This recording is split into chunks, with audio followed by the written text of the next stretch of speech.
Et si le jour de fête était tout simplement arrivé du côté de la Catalogne, je dis ça car Laporta a totalement pété un câble sur Xavi suite à ses déclarations d'avant-match face à Almeria, le match qui s'est déroulé hier. Encore une fois, je n'ai même pas envie de m'attarder dessus tellement c'était inintéressant, on n'a rien vu forcément, à part encore une fois de jeunes joueurs qui nous montrent de belles choses. Je parle bien évidemment du monsieur auteur d'un doublé, Fermín López, il régale, franchement très prometteur, ça fait extrêmement plaisir. Yamal aussi m'a fait plaisir lors du match. Mais je ne suis pas là pour débriefer le match, je suis là pour parler du jour de fête qui arrive du côté de la Catalogne. Je précise bien peut-être parce qu'avec ce club clownesque, on sait qu'on peut passer de Laporta veut virer Xavi à Laporta compte sur Xavi pour les 45 années à venir. On peut passer du tout.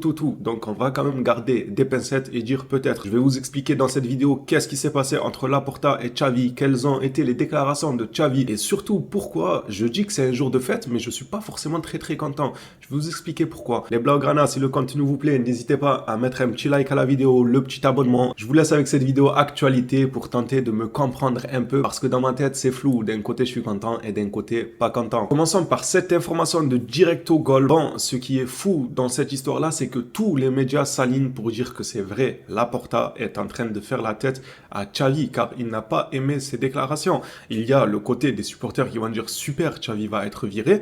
Et il y a le côté moi où je vais être content évidemment, mais d'un autre côté, je vais quand même faire un peu la gueule à Laporta parce que pour moi, c'est pas correct. C'est très petit de sa part, je m'expliquerai au fil de la vidéo. Si Barcelone avait perdu contre Almeria aujourd'hui, donc il parle d'hier, Xavi aurait été limogé. Laporta n'a pas voyagé avec l'équipe parce qu'il est en colère contre Xavi et envisage de licencier le manager. Alors là, vous vous dites certainement, pour ceux qui n'ont pas suivi l'actualité, pourquoi, qu'est-ce que Xavi a fait pour énerver Tantan Laporta, l'ours brun Laporta, il a tout simplement dit la vérité. Voilà. En conférence de presse, il a eu l'audace de dire la vérité, chose que moi j'apprécie, même si côté marketing, je pense qu'il faut pas avoir les lumières à tous les étages pour dire ça. C'est très bête. T'es là, tu te dois d'être commercial. Enfin, c'est pas le rôle de Xavi, mais quand même, c'est un peu une vitrine du Barça. Il n'a pas à se mêler de ce qui se passe dans les coulisses. Xavi est parti déclarer avant le match d'Almeria dans la conférence de presse d'avant-match que le Barça était entre guillemets en crise, que le mercato ça allait être compliqué, qu'on allait faire avec les moyens du bord.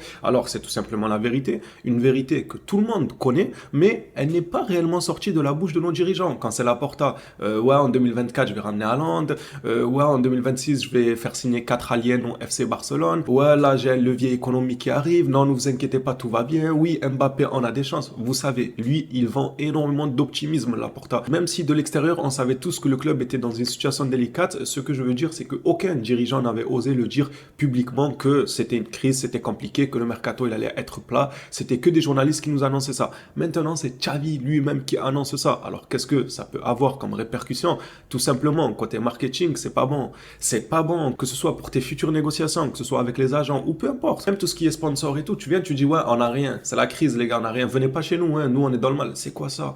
C'est quoi ça? Les gens le savent déjà. De l'extérieur, comme je l'ai dit, on le sait, on a des échos comme quoi le club est malade. Donc, il ne faut pas qu'un dirigeant il vient. C'est un fou, Xavi, en vrai, quand j'y repense. À quel moment tu viens, tu dis ouais, c'est vrai, on n'a pas un, les gars, on n'a pas 1 euro dans les poches. Venez pas, les joueurs, tranquille, Xavi. C'est des choses qui ne se disent pas pour moi quand à ce genre de poste-là. Maintenant que ça c'est dit, maintenant que ça c'est fait, je me demande pourquoi Laporta il lui fait la gueule en fait. Parce que lui, c'est vraiment le politicien originel. Il aime tellement vendre du rêve, de l'optimisme et tout, que avoir quelqu'un dans les pattes qui dit la vérité, ça ne l'arrange pas. Ça ne l'arrange absolument pas parce qu'il détruit tout ce que Laporta va dire avec sa bouche H24 à nous vendre du rêve et de l'optimisme. Et voilà pourquoi Laporta serait énervé contre Xavi. Bon, ce communiqué, on va quand même pas espérer la défaite de notre équipe pour que Xavi soit viré. On nous dit que si le Barça avait perdu contre Almeria, Xavi aurait été viré.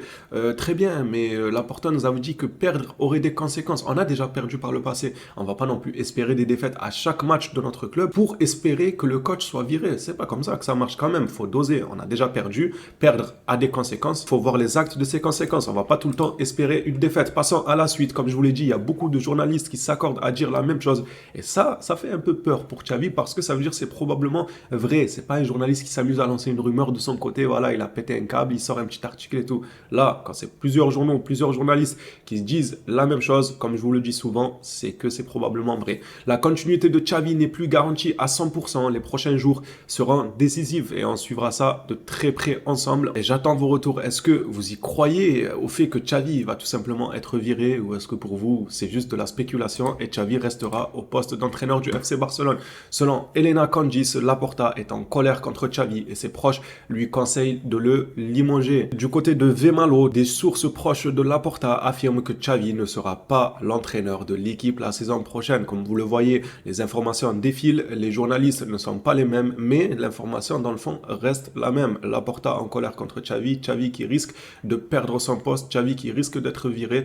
Je trouve ça tellement dommage que Laporta ait attendu ce moment-là pour virer Xavi. C'est-à-dire que le gars, il a perdu. Le gars, il a eu des humiliations. Le gars, il a assisté à des purges. Il était là dans la tribune présidentielle. Il regardait un match dégueulasse. Je sais même pas s'il traînait pas sur son téléphone. Il ne voyait pas le contenu du match parce que vu le manque de réaction, c'est à se demander s'il regardait les mêmes purges que nous tous les jours quand il se déplaçait pour aller regarder des matchs. Il n'a pas agi. Le gars, il agit quand Xavi vient nous dire la vérité en conférence de presse, c'est maintenant que tu veux le virer. Qu'est-ce que ça veut dire ça? Ça envoie quoi comme message? Tu peux être médiocre, tu peux ne pas produire du jeu, tu peux perdre. Les défaites n'entraîneront pas de conséquences comme il nous l'a dit lors de son arrivée. Par contre, ce qui entraîne des conséquences, c'est si tu pars dire la vérité aux supporters, aux journalistes, ainsi qu'aux sponsors. Si tu vas leur dire qu'on n'a pas 1 euro, qu'on est dans le mal et tout, là, on va pas être amis, je vais te virer. C'est quoi ça? On est un club de foot ou on est au marché au bout d'un moment? Carrément, dans ce communiqué-là, ils ont mis tous les journaux, les journalistes ensemble. Sport, Mundo Deportivo, Diario AS, RAC 1. On peut continuer la liste tellement il y a de journalistes qui ont parlé de cette situation. Laporta a pris sa décision, nous dit-on. Ça, c'est ce matin. Ce que je vous montrais juste avant, c'était hier dans la soirée, aux alentours du match d'Almeria. Là, c'est ce matin. Xavi va finalement quitter le Barça à la fin de saison. Les phénomènes. Qu'est-ce que vous en pensez réellement? Est-ce que vous êtes content et sans plus? Ou est-ce que comme moi, vous êtes content parce que il va probablement y avoir un nouvel entraîneur? Et encore, content jusqu'à quand? Parce que ça se trouve, quand on va voir le nom du nouvel entraîneur, on va pleurer Xavi. Bon, il faut le faire quand même. Franchement, pour pleurer Xavi, il faudra le faire. Mais on sait jamais. On sait jamais avec ce club clownesque là. Ils sont capables de nous sortir un nom de je ne sais où et nous faire regretter Xavi. J'espère pas. Moi, je suis content, mais je suis déçu de Laporta. Je pense que après Xavi, il me faut bien quelqu'un sur qui faire un pressing. Ça va être Laporta, les gars. C'est quoi ce comportement? T'as perdu, tu t'es fait humilier, t'as eu aucune réaction. Par contre, quand on touche à ton business, quand on dit que ça va mal et tout, là, tu veux le virer. C'est pas correct de la part de Laporta. Je comprends pas sa façon de voir les choses. Maintenant, on a quand même atteint notre but, nous, celui de voir un nouvel entraîneur sur le banc du FC Barcelone.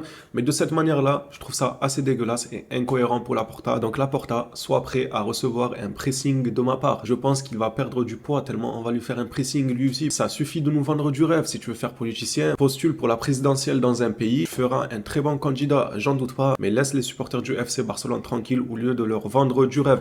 Continuons les informations, cette fois-ci c'est Deco qui serait pas content de Xavi. Bon, ça on le sait. Déjà Deco, je sais pas pourquoi il fait semblant d'être au téléphone sur l'image, il est pas au téléphone là. Selon mes sources proches, il faisait semblant d'être au téléphone juste pour la photo. Selon MIG Moula, il est journaliste maintenant, MIG Moula, c'est plus un rappeur. Non, selon Migrico, Deco est en colère contre Xavi parce que l'idée originale du Barça était que Vitor Roque rejoigne le club en juin, mais c'est Xavi qui a fait pression pour son arrivée anticipée. Alors ça, c'est bien marrant, parce que justement, Xavi, dans la conférence de presse d'avant-match, il nous disait que selon lui, il voulait pas qu'il arrive en juin, il voulait qu'il arrive plus tard, mais on comprend plus rien. Deco, il est en colère contre toi parce que il devait arriver plus tard, et tu as voulu qu'il vienne en juin, moi j'y crois, parce que Xavi avait dit, ouais, ça va faire un renfort, maintenant que Gavi est blessé, ça va nous faire un joueur talentueux en plus et tout. Xavi avait fait ce genre de déclaration, ce genre d'allusion-là, pour faire pression sur le club, pour ramener Roque rapidement, pour qu'au final, hier, il nous dit, ouais, non, moi, je voulais pas qu'il vienne rapidement, c'était pas prévu. Qui croire au bout d'un moment? On doit croire Deco, qui nous dit que il devait venir plus tard et c'est Xavi qui a fait le pressing, ou on doit croire Xavi, qui nous dit que le joueur devait venir plus tard et c'est le club qui l'a fait venir plus tôt. Au bout d'un moment, ce qui est certain, c'est qu'il y en a un qui ment. Ça, on peut en être sûr. Un des deux côtés est en train de nous mentir ouvertement. Et je trouve ça très très grave. C'est censé être une équipe. C'est censé être des personnes qui regardent dans la même direction pour faire évoluer le club. Et là, on a la certitude qu'un des deux ment. Je sais pas si on se rend compte de la dinguerie. C'est la même équipe qui nous dit tout et son contraire. Moi, je trouve que c'est un truc de fou quand même pour un club de ce niveau-là, d'avoir des directeurs sportifs, des présidents qui disent une telle chose, le coach qui dit une telle chose. Et qu'en fin de compte, nous, de l'extérieur, on voit qu'il y a quelqu'un qui ment. Après, est-ce que c'est Xavi? Est-ce que c'est Deco? Ça, c'est à l'appréciation de chacun et comment chacun interprète la situation. Mais on peut tous se mettre d'accord sur le fait qu'un des deux est en train de mentir ouvertement à la communauté, aux supporters, aux fans, aux Blaugrana, tout simplement. Et ça, c'est très très petit de la part d'un club comme le FC Barcelone. Et Deco, la prochaine fois, arrête de faire semblant d'être au téléphone quand on te prend en photo. On va clôturer un peu le dossier Xavi et le fait qu'il va être viré. J'ai déjà assez donné mon avis sur la situation du fait que je comprends pas trop Laporta et je suis pas d'accord avec sa façon de faire. Il avait 1000 raisons de virer Xavi. Il a attendu que Xavi dise tout bonnement la vérité en conférence de presse pour le virer. C'est très petit. Et Xavi, s'il est viré, ça fera plaisir à plus d'un. Ça, on le sait très bien. Maintenant, on clôture ce sujet-là. J'ai surtout hâte de lire vos commentaires, vos retours. Qu'est-ce que vous en pensez de la situation? Est-ce que pour vous, Laporta, vous lui donnez quand même raison ou bien vous trouvez que tant mieux qu'il ait viré Xavi, mais c'est pas très correct. Vous m'avez compris. On va terminer par contre par une information sur un joueur. Je fais pas de suspense, vous l'avez déjà vu. C'est Lewandowski et son salaire monstrueux pour la saison prochaine. Le salaire de Lewandowski la saison prochaine est de 32 millions et celui de la saison suivante est de 26 millions. Par contre, si le joueur joue moins de 55% des matchs la saison prochaine, le club pourra résilier son contrat gratuitement. Ça, c'est bon à savoir. Par contre, quel joueur va permettre à Lewandowski de ne pas jouer 55% des matchs? Qui? Est-ce que vous voyez quelqu'un qui va jouer plus que Lewandowski dès la saison prochaine? J'en doute. Peut-être Ferran Torres, si Xavi est encore là, il va persister avec lui. Ça aurait pu être Vitor Roque, peut-être s'il avait un peu plus de continuité, même si ça me paraît quand même assez léger pour qu'il prenne ses repères assez rapidement, pour que dès la saison prochaine, il soit quelqu'un d'important. Mais pourquoi pas? Dans le foot, ça va vite. Ça aurait très bien pu arriver. On le saura jamais vu que Xavi a décidé de ne pas lui faire confiance. Bref, moi je trouve ça intéressant à savoir. Si Lewandowski joue moins de 55%, on pourra casser son contrat gratuitement. Les phénomènes, cette vidéo actualité est terminée. On s'attrape à la prochaine vidéo sur le FC Barcelone. D'ici là, prenez soin de vous les Blaugrana.